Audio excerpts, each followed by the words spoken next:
전도서 7장 13절 14절 말씀입니다. 하나님의 말씀을 봉독해 드리겠습니다. 하나님께서 행하시는 일을 보라. 하나님께서 굽게 하신 것을 누가 능히 곱게 하겠느냐. 형통한 날에는 기뻐하고 공고한 날에는 되돌아보아라. 이 두 가지를 하나님이 병행하게 하사 사람이 그의 장래일을 능히 헤아려 알지 못하게 하셨느니라. 아멘. 하나님 감사합니다. 한 해의 마지막 날에 우리에게 하나님의 말씀을 들려주셔서 감사합니다. 이 약속의 말씀을 통하여 오늘도 우리에게 영생의 교훈을 주시고 우리가 올해만이 아니라 영원히 붙들 하나님의 그 약속 가운데 살게 하여 주옵소서. 예수님 이름으로 기도드리옵나이다. 아멘. 예, 하나님의 말씀을 전하겠습니다. 오늘은 2023년 마지막 날이고 마지막 주일입니다. 그래서 한 해를 정리하는 말씀을 나누려 합니다. 오늘 설교 제목은 하나님이 굳게 하셨습니다 이며 설교 대지는 첫째, 굽은 것의 이유, 둘째, 굽은 것의 유익, 셋째, 굽은 것의 소망, 세 가지를 살펴보려 합니다. 첫째, 굽은 것의 이유. 우리 본문 13절 말씀 같이 한번 읽어볼까요? 시작. 하나님께서 행하시는 일을 보라. 하나님께서 굽게 하신 것을 누가 능히 곱게 하겠느냐. 자, 솔로몬은 우리에게 하나님이 굽게 하신 것을 누가 능히 곱게 하겠느냐라고 합니다. 곧 이 말은 하나님께서 굽어지도록 정하신 것. 여기서 굽게 하셨다라는 것은 구부러지다, 왜곡하다. 고통과 어려움과 또 어떤 갈등, 이 삶의 어떤 역경, 이제 이런 어려움의 거리를 굽어진 것이라고 합니다. 곧 하나님께서 우리의 삶의 고통과 괴로움과 역경을 주실 때 사람이 이것을 바르게 할 수 없다. 그런 말입니다.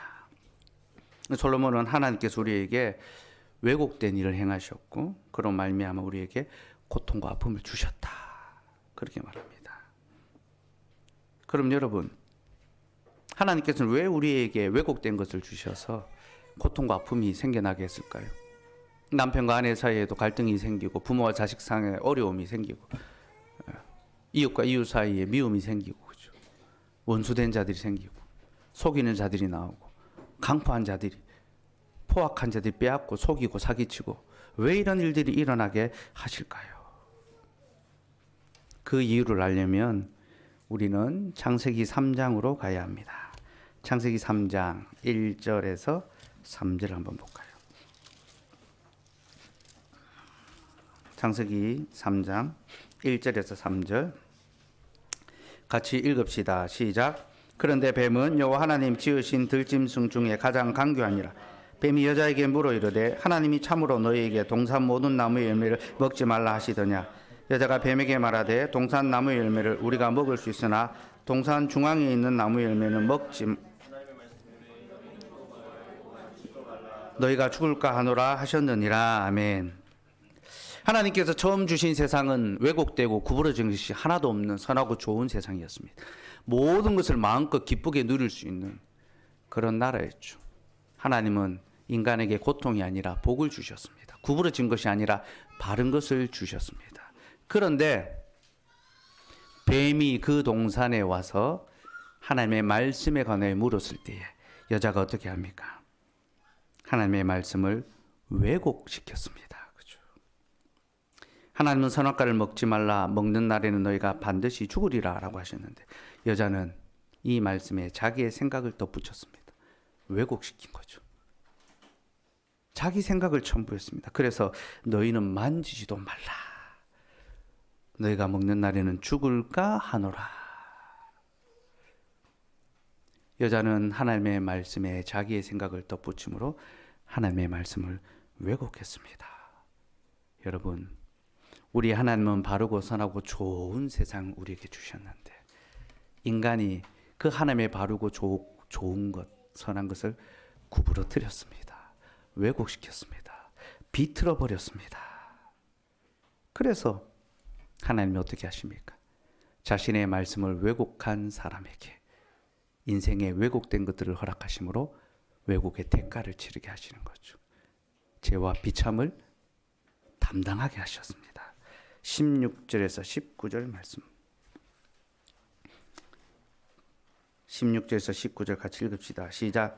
또 여자에게 이르시되 내가 내게 임신하는 고통을 크게 다하리니 내가 수고하고 자식을 낳을 것이며 남편은 너를 다스릴 것이라 하시고 아담에게 이르시되 내가 내 아내의 말을 듣고 내가 내게 먹지 말라 한 저주를 받고 너는 내 평생에 수고하여야 그 소산을 먹으리라. 땅이 내게 가시덤불과 엉겅퀴를 낼 것이라. 내가 먹을 것은 밭의 채소인즉 내가 흙으로 돌아갈 때까지 얼굴에 땀을 흘려야 먹을 것을 먹으리니 내가 그것에서 취함을 입었음이라. 너는 흙이니 흙으로 돌아갈 것이니라 하시니라. 아멘. 하나님의 말씀을 왜곡한 인생들에게 하나님은 왜곡의 결과를 허락해 주셨습니다. 그래서 여자에게는 해산의 고통을 더해 주셨습니다. 출산하는 것이 얼마나 고통스럽고 또 자녀를 양육하는 것이 얼마나 괴로운 일인지 모릅니다. 자녀는 가시덤불과 엉겅퀴와 같습니다. 부모의 말에 불순종하고 거역하고 거스리죠. 그죠? 자기의 생각을 말할 수 있을 때부터 부모의 생각과는 다른 것들을 말하기 시작합니다. 이거 얼마나 힘들고 괴롭겠습니까? 또 하나님은 여자에게 남편의 지도를 따르게 하셨습니다. 너는 남편을 원하고 남편은 너를 다스릴 것이니라. 이 말은 부부간에 주도권 다툼이 일어날 것을 의미합니다. 아내는 남편을 다스리려 듭니다. 그러나 하나님은 남편의 다스림을 받게 하셨습니다. 이것이 하나님의 말씀을 왜곡한 사람에게 주신, 여자에게 주신 벌입니다. 우리는 이 질서를 기억하고 지킬 수 있어야 합니다. 어쨌든 부부간에 이런 갈등이 일어난다는 것은요, 사람의 가장 가까운 사이에 갈등이 일어나는 것이며 이로 말미암아 모든 인과관계 가운데 갈등이 벌어질 것을 예고하고 있는 것입니다. 우리는 살아가면서 수많은 사람들과 갈등하고 괴로워하고 고통하며 살아가게 됩니다. 사람의 관계는 좋은 것이지만 하나님께서는 그 안에 굽어지고 왜곡된 것을 가지고 오셨습니다. 또 하나님은 남자에게는 수고로 일해야 하는 벌을 주셨습니다. 평생토록 일해야 하고 그렇게 일을 해도 땅은 가시덤불과 엉겅퀴를 낼 것이다 라고 하셨습니다. 이 말의 의미가 무엇입니까? 사람이 종신토록 수고하고 땀 흘려 일해야 되는 그 고통의 삶을 멈출 수가 없다는 것이요. 그리고 그렇게 열심히 일해도 가시덤불과 엉겅퀴, 내가 계획하지 않고 내가 생각하지 않았던 그런 일들이 터져서 나에게 손해와 어려움과 고통을 겪게 합니다. 내 수고의 열매를 가로채는 자가 있고 내가 애써 모은 것을 훔쳐가는 자들이 있습니다. 우린 살아가면서 그런 일들을 많이 겪습니다. 그렇죠? 열심히 수고하지만 그 수고의 열매를 얻지 못하는 것이 우리의 삶의 실질이기도 합니다. 그래서 성경은 인생의 자랑이 수고와 슬픔이다 라고 그렇게 정의합니다. 시편 90편 10절 말씀 같이 읽읍시다. 시작. 우리의 연수가 70이요 강건하면 80이라도 그 연수의 자랑은 수고와 슬픔뿐이요 신속히 가니 우리가 날아가나이다. 우리의 연수가 70이요 강건하면 80이라도 그 연수의 자랑 70과 80의 인생을 살며 남들보다 더 멋지고 남들보다 더 대단한 것을 이루며 존경받는 부러움 없는 그런 삶을 살아갈 수 있습니다. 그래서 자랑하는 그런 인생을 살아갈 수 있습니다. 하지만 그 모든 인생의 자랑이 무엇입니까? 수고와 슬픔밖에 없다. 인생이 자랑할 것이 뭐 그리 대단한 것이 있는가? 그저 수고하고 그 가운데도 슬퍼하는 것, 그것밖에 우리의 자랑은 없다라고 그렇게 말하고 있습니다. 사랑하는 여러분, 우리가 아무리 성공적인 삶을 살아간다 하더라도 우리는 관계로 인하여 갈등하고 인생의 여러 문제로 인하여 아파하고 또 내일의 문제로 인하여 두려워합니다. 그게 인생의 본질이고 우리는 매일같이 그렇게 인생의 굽어진 것들 속에서 신음하며 한탄하며 살아갑니다. 이것이 하나님이 정하신 질서며 이 모든 것의 책임은 하나님이 아니라 우리 자신에게 있습니다. 하나님은 바르고 선하고 좋은 것을 주셨지만 우리가 하나님의 바른 것을 왜곡하고 구부러뜨림으로써 하나님은 우리의 인생에 굽어진 것을 주셨습니다. 둘째, 굽은 것의 유의. 인생에 굽은 것은 우리에게 고통과 괴로움을 주지만요, 이 굽은 것이 우리에게 마냥 좋지 않은 것만은 아닙니다. 하나님은 이 굽은 것들을 통하여 우리에게 지혜를 가르쳐 주십니다. 굽은 것을 통하여 얻게 되는 첫 번째 지혜는요, 수고와 고통의 문제가 어디로부터 시작하는지를 알게 하시는 겁니다. 앞에서도 말씀드렸습니다. 이 모든 것들이 죄로 말미암아 시작됐다는 거죠. 곧 우리가 어떤 것을 잘못해서 이런 결과를 얻은 것이 아니라, 우리가 어떤 일을 제대로 하지 못해서 이런 괴로움을 겪는 것이 아니라, 인류가 범죄함으로 말미암아 이 땅에 굽어지고 악한 것들이 들어왔고, 그 범죄한 세상을 살아간 우리는 그 굽어진 것의 고통과 괴로움을 겪을 수밖에 없다라는 거죠. 곧 이 세상이 죄와 비참의 현장이 되어버렸고, 그러한 현장을 살아가는 우리는 고통과 괴로움을 벗어날 수 없다라는 겁니다. 그러므로 여러분, 우리가 특별히 인생에 굽어진 일을 겪을 때에 우리는 그 일로 말미암아 분노하는 것이 아니라 우리의 죄악, 범죄함으로 가득한 이 땅의 그 현실을 먼저 기억해야 합니다. 그래서 솔로몬도 오늘 우리에게 너희가 인생에 굽은 것을 만날 때 하나님의 행하신 일을 보라라고 하죠. 네? 하나님의 행하신 것을 보라.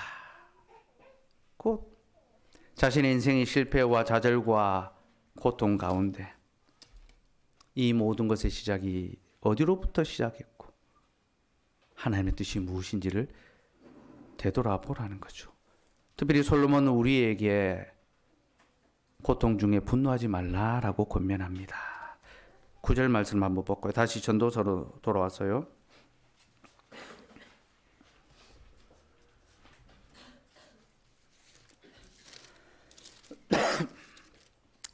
예, 9절 같이 읽읍시다. 시작. 급한 마음으로 노를 바라지 말라. 노는 우매한 자들의 품에 머무름이니라. 솔로몬은 인생의 굽어진 일을 겪을 때 우리에게 노를 바라지 말라라고 합니다. 그러면서 이는 어리석은 자의 모습이다라고 하죠.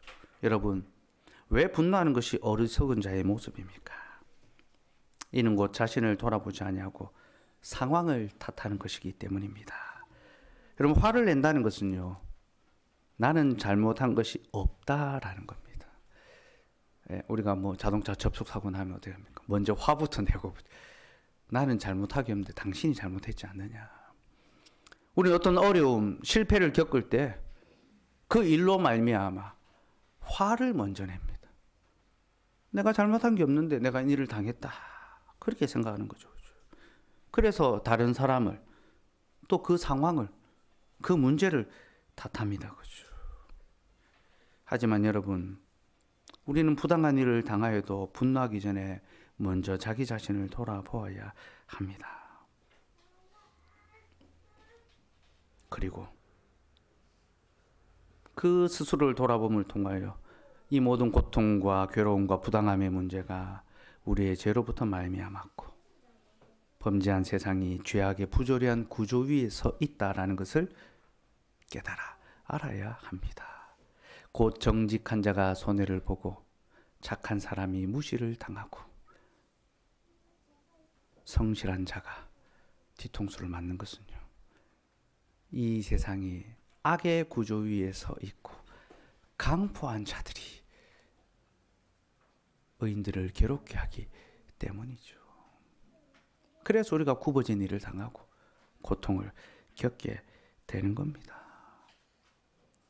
우리는 억울한 일을 당할 때에 급히 분노하기보다도 지금 우리가 살아가고 있는 이 세상이 죄의 비참한 구조 위에 서 있다는 사실을 기억하고 하나님의 은혜를 구해야 합니다. 주님 보시옵소서, 내가 이토록 죄와 비참 가운데 신음하고 있으니 나를 도우소서. 그리고 그 역경과 그 손해와 그 부당함을 참고 견디며 인내할 수 있게 됩니다. 주님, 이 악한 세상에서 당하는 그 모든 악도 내가 견디고 참고 기다리오니 주님 합력하여 선을 이루어 주시옵소서. 그렇게 소망할 수 있게 되는 거죠. 그게 굽은 것이 주는 두 번째 지혜입니다. 하나님은 굽은 것을 통하여 우리의 삶이 하나님의 섭리 안에 있다는 것을 가르쳐 주십니다. 여러분, 사람이 종신토록 수고해야 하며 갈등과 실패와 고통을 겪어야 한다는 것, 이것은 하나님이 정하신 질서입니다. 그러니 여러분, 우리가 살아가면서 굽은 일을 겪는다는 것, 부당한 일을 당하고 밤낮으로 골몰하며 수고해야 되고 지치고 곤비하고 또 그 수고한 열매를 얻지 못하고 빼앗겨버리고 강탈당하고 상실하고 육신의 질병이 찾아오고 가족의 관계에 긴장이 생기고 애써 수고한 시험에 낙방하고 잘 다니던 직장에서 실직하게 되고 인생의 여러 캄캄하고 어려운 일을 겪을 때마다 이 모든 것이 하나님이 지금도 이 땅을 섭리하고 계시고 나를 하나님의 섭리 아래 돌보고 계시구나. 그것을 깨닫는 기회가 되어야 한다는 것입니다. 여러분, 우리는 좋은 것, 잘 되는 것, 복 받는 것으로만 하나님의 섭리를 깨달아서는 안 됩니다. 우리 하나님 우리를 잘 되게 하실 때도 있지만 안 되게 하실 때도 있습니다. 비를 내리실 때도 있지만 가뭄을 겪게 하실 때도 있고 건강하게 하실 때도 있지만 질병에 신음하게 하실 때도 있습니다. 그래서 우리는 비와 가뭄,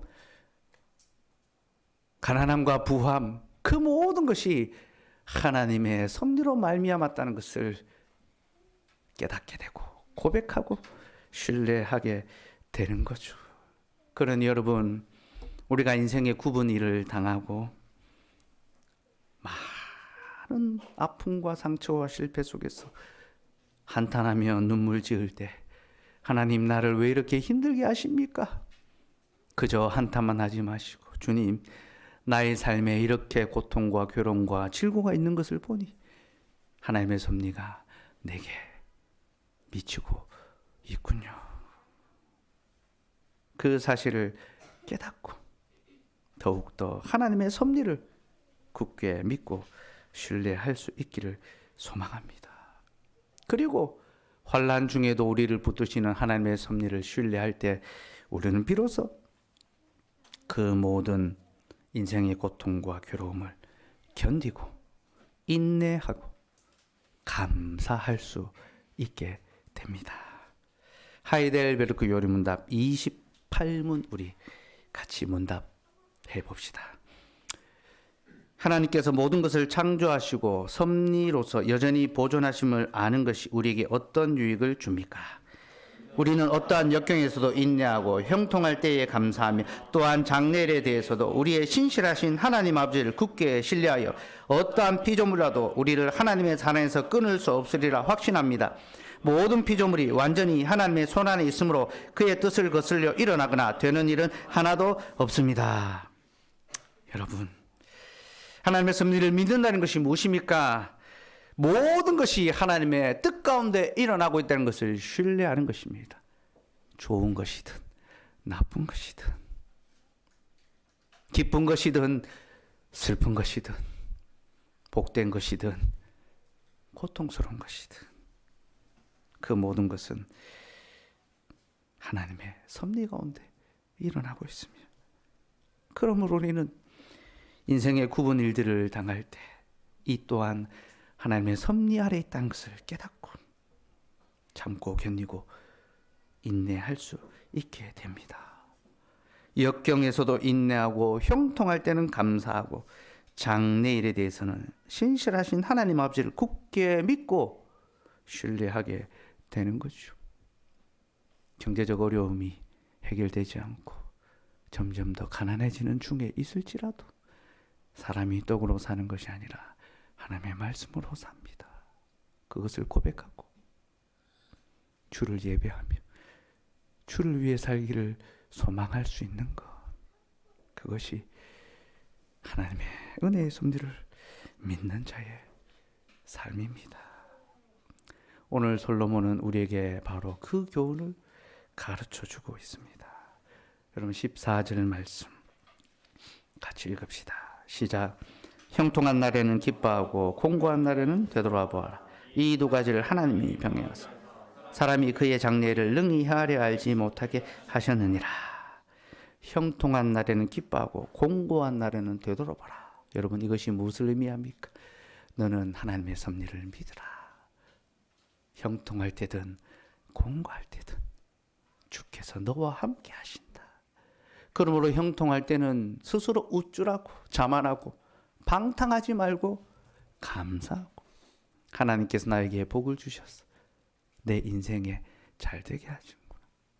내 기업이 형통하게 하시고 우리 가정이 평안하게 하시고 나를 안전하게 하시는구나. 감사하고 공고한 날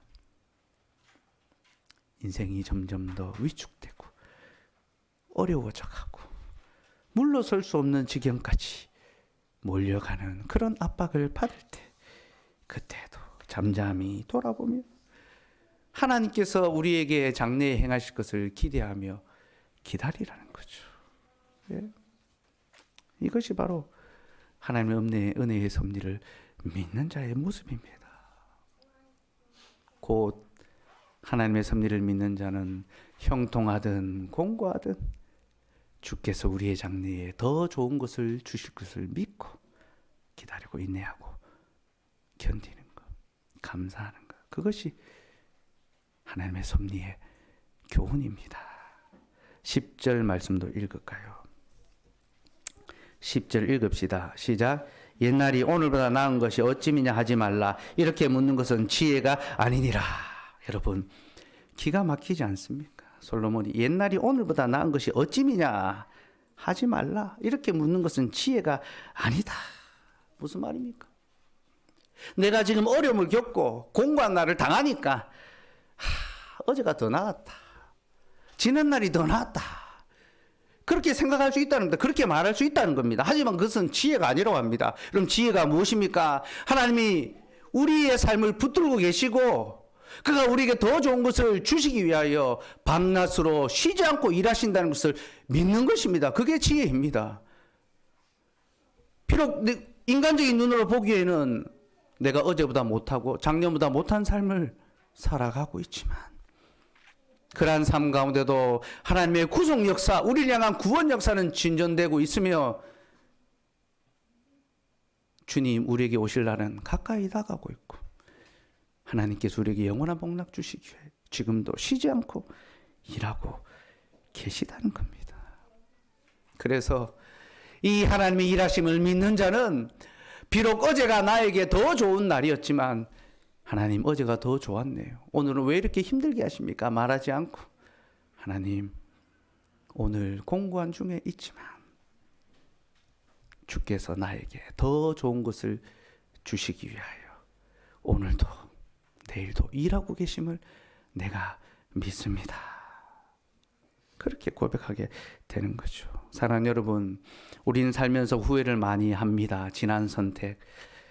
그때 내가 왜 그런 선택을 했을까? 왜 포항에 남는다 했고 왜 포항에서 교회 생활 하게 됐을까? 뭐 이런저런 생각들, 후회들 할 수 있습니다, 여러분. 우리는 수많은 선택을 하고 또 수많은 후회를 하며 살아갑니다. 나 이것은요, 불신자들의 삶의 태도입니다. 우리는 우리의 선택 가운데 하나님의 섭리가 있음을 믿습니다. 그래서 이 선택으로 말미암아 지금 조금 손해를 보고 지금 조금 내가 못해진다 하더라도 내 명예가 깎이고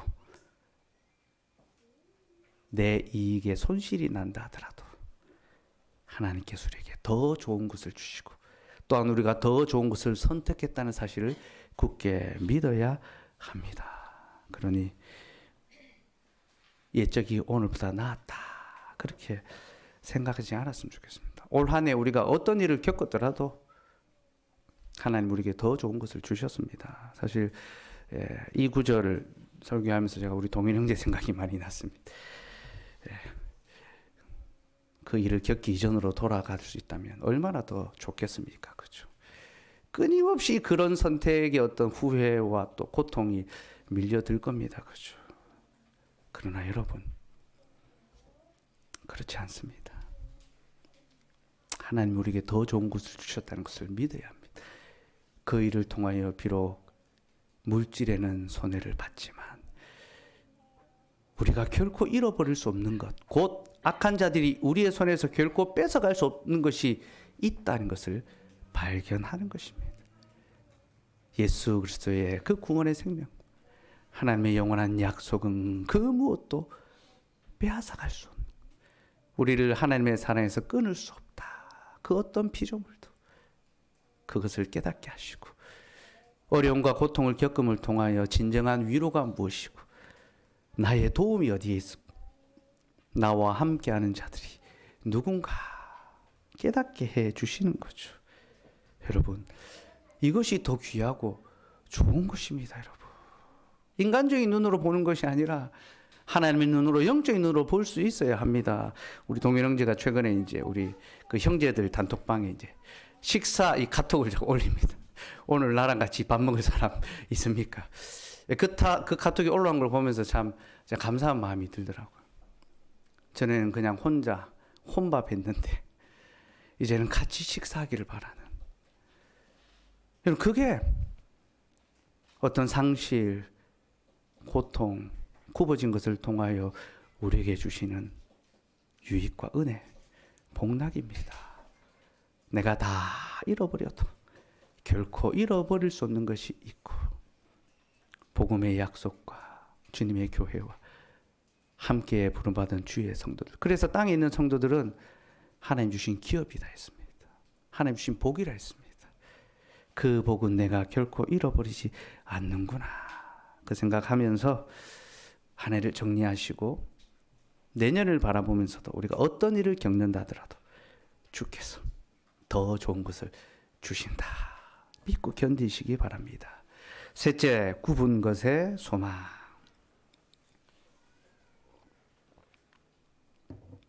하나님께서는 굽은 것을 통하여 우리에게 지혜의 교훈을 주시는데요, 그 지혜의 교훈은 우리에게 또 다른 소망을 품게 합니다. 곧 하나님이 굽게 하신 것을 능히 사람이 바르게 할 수 없습니다. 하지만 이 말은 곧 사람은 못하지만 하나님은 하실 수 있다는 것을 우리에게 가르쳐 줍니다. 이것이 복음입니다. 하나님이 왜 범죄한 우리에게 굽은 것을 주셨습니까? 범죄한 우리는 그것을 바르게 할 수 없지만 하나님께서는 그것을 바르게 해 주실 수 있다는 거죠. 이것이 구원입니다. 이것이 복음입니다.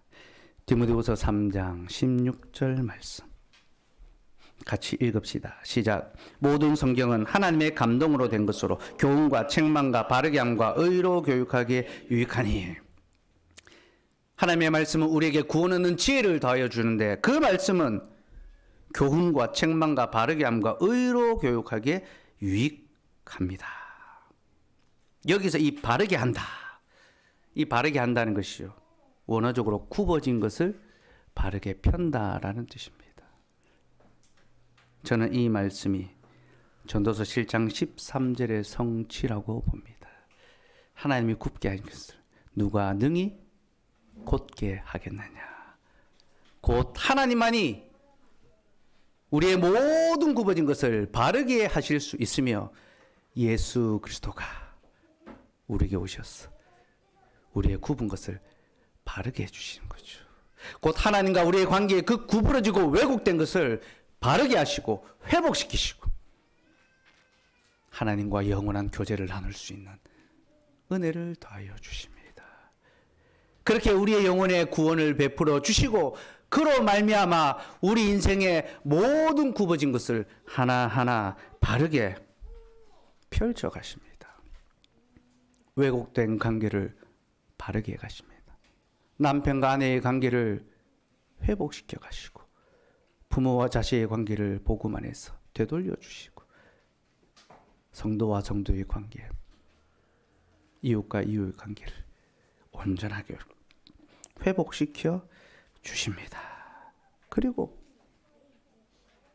우리가 삶에서 당하는 그 모든 고통과 괴로움마저도 견디고 인내하면서 하나님께서 더 좋은 것, 곧 모든 것을 바르게 하셔서 우리에게 기쁨을 더하여 주실 것을 소망하며 기다릴 수 있게 됩니다. 여러분, 이것이 하나님의 구원의 복음입니다. 곧 예수 그리스도께서 우리의 삶의 모든 굽어진 것을 바르게 하시고 회복시켜 주신다는 거죠. 말라기 4장 2절 말씀 같이 읽읍시다. 시작. 내 이름을 경외하는 너에게는 공의로운 해가 떠올라서 치료하는 광선을 비추리니 너희가 나가서 외양간에서 나온 송아지같이 뛰리라. 하나님을 경외하는 자들에게는 공의로운 해가 떠올라서 치료하는 광선이 비춥니다. 그래서 우리가 외양간에 나온 송아지같이 뛰게 됩니다. 많은 사람들이 이 구절을 질병을 낫는 데 사용합니다. 아픈 자들을 위로하고 또 그들에게 읽어주고 병 낫기를 구하는 기도로 이 구절을 인용합니다. 그러나 여러분, 이 구절은요, 그 정도의 내용을 담고 있는 구절이 아닙니다. 이 구절은 예수 그리스도께서 우리의 모든 죄와 비참을 해결하시고 우리의 굽어진 모든 것을 치료해 주신다라는 복음의 약속입니다. 그래서 그 구원의 은혜를 누린 자는 송아지처럼 기뻐 뛰며 춤추게 될 것을. 성전 미문에 안전뱅이가 앉아 있다가 어떻게 됩니까? 예수 그리스도 이름으로 그가 고침을 받고 기뻐 뛰어 하나님을 경배합니다. 하나님을 예배합니다. 바로 그 구절을, 바로 그 모습을 가리키고 있는 하나님의 복음의 약속입니다. 사랑하는 여러분, 그리스도는 의로운 태양이십니다. 그 의로운 태양이신 그리스도께서 우리에게 밝은 빛을 비추어 주십니다. 그리고 우리의 모든 굽어진 것들을 회복하시며 우리에게 구원의 기쁨을 더하여 주십니다. 그러니 여러분, 우리가 맞아야 할 진짜 해가 어디 있습니까? 날마다 떠오르는 하나님 만드신 그 태양이 아니라 참된 회복과 참된 구원과 참된 기쁨을 더하여 주시는 예수 그리스도의 의로운 해를 맞아야 합니다.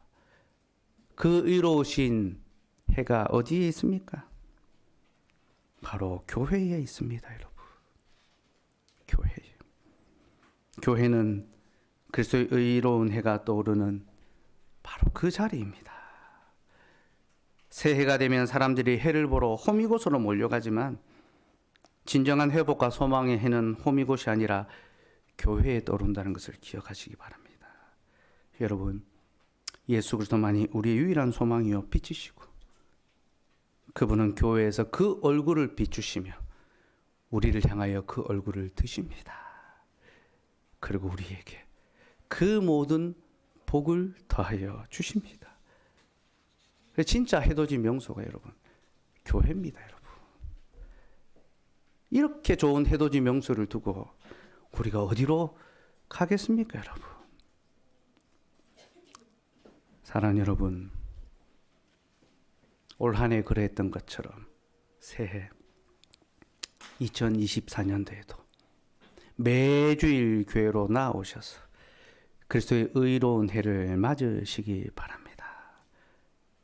그리고 우리가 세상에서 겪는 온갖 굽은 일과 고통과 괴로움, 그것들로 말미암아 원망하고 분노하고 절망하는 것이 아니라 하나님 주시는 참된 회복과 치유와 소망을 누리시기 바랍니다. 우리에게 이어진 관계와 아픔과 상처와 갈등과 실패가